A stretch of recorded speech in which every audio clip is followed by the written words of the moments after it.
Okay, boys and girls, today it's time for Chapter 3 of Alvin Ho by Lenore Look.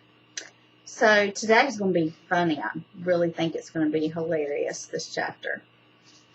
It is titled, Roast Duck in the Window.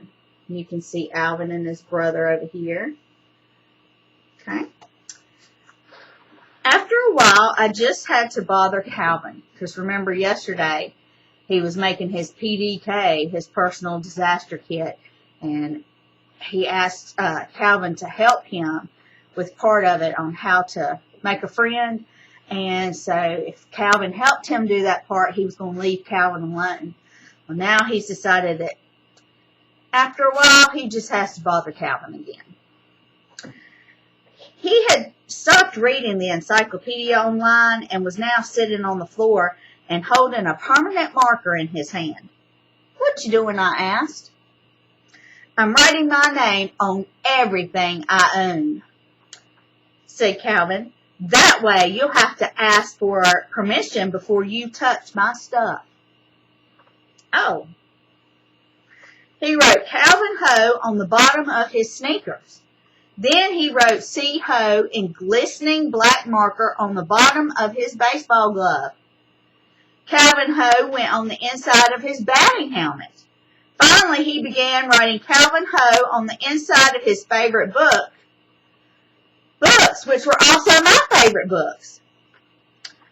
It looked like I had better get started before everything belonged to Calvin. So I grabbed another marker and wrote Alvin Ho on my baseball. It was not my play ball, but my special ball, kept in a clear plastic box on the shelf. Someone else had already written his name on it. Daisuke Matsuka, whose nickname is Dice K. That's a famous baseball player. I can roll it as fast as Dice, too, especially when I'm Firecracker Man. So my name sure looked fantastic right next to his. Now, you know you're not supposed to sign your name on something that somebody famous has signed to, because that makes the value of it go down. I don't think Alvin quite knows that. "Now that ball's good for nothing but playing," said Calvin. It was great news to me. I had always wanted to throw it. But even better, Calvin seemed like he was now in a talking mood. So I gave him the bad news. Calvin's rules for making friends isn't going to work for me. I said, "I can't do anything on the list on account of I can't even say hello. Got any other ideas?" Said Calvin, his marker in midair. "Are the other boys in your class bigger than you?" "Mostly," I said, "but Pinky is bigger than everybody." "Sometimes it helps if a friend is the same size as you," said Calvin. "Then you don't have to say anything." "How come?" I said. "Don't know," said Calvin. "That's just the way it is." Then Calvin went over to the computer, typed and clicked, "Stretching exercises for accelerated growth." Flashed across the screen. "See results in 5 minutes. Amazing results fast." There were all sorts of diagrams and instructions on how to grow a few inches. It was perfect. He printed a few pages and we hurried outside to the backyard with them. Summer wasn't quite over, but fall was already showing off with pretty leaves, butter, cinnamon, orange, and burnt toast colored. The leaves looked like fireworks exploding in the golden afternoon light, and Annabelle was singing under them. "La la la la la la la la la la la," Annabelle sang. "La la la la la la la la la la la la la la la la." Annabelle was digging holes, one of our favorite things to do. Her holes were not as good as mine. They weren't even real holes, just dimples. But she loved digging them. "La la la la la la la la la la la," she sang like a little bird. The garden hose was in one hand, and one of my carved sticks was in the other. I ran over. I nearly almost gave her a thumping, but I didn't. I remember just in the nick of time that I am a gentleman. My dad taught me and Calvin the rules of being a gentleman.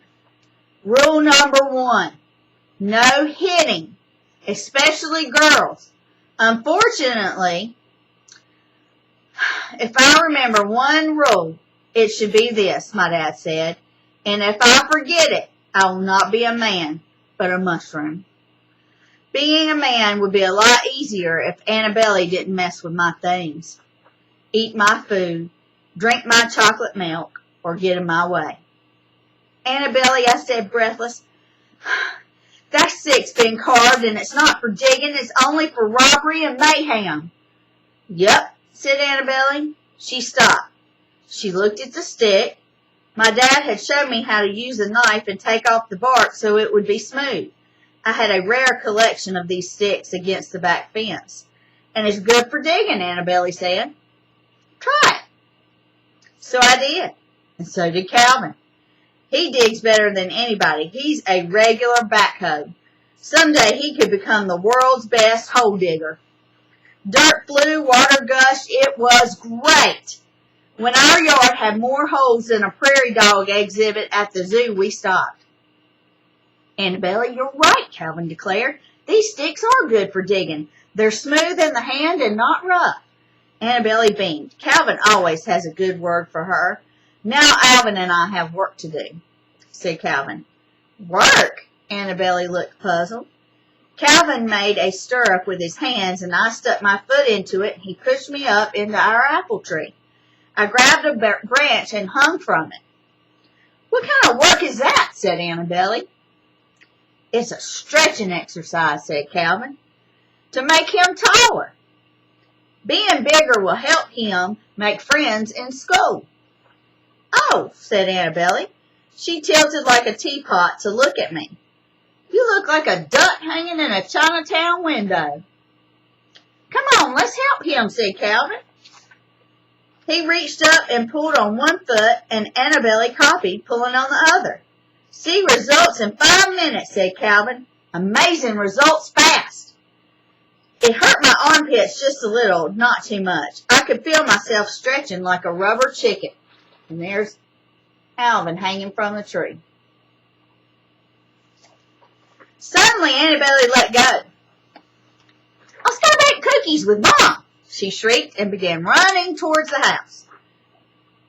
Great idea, said Calvin, taking off after Annabelle. Hey, wait, I cried. I want to bake too. Annabelle looked back but didn't stop. She was getting better at doing 2 things at once, like giving orders and running.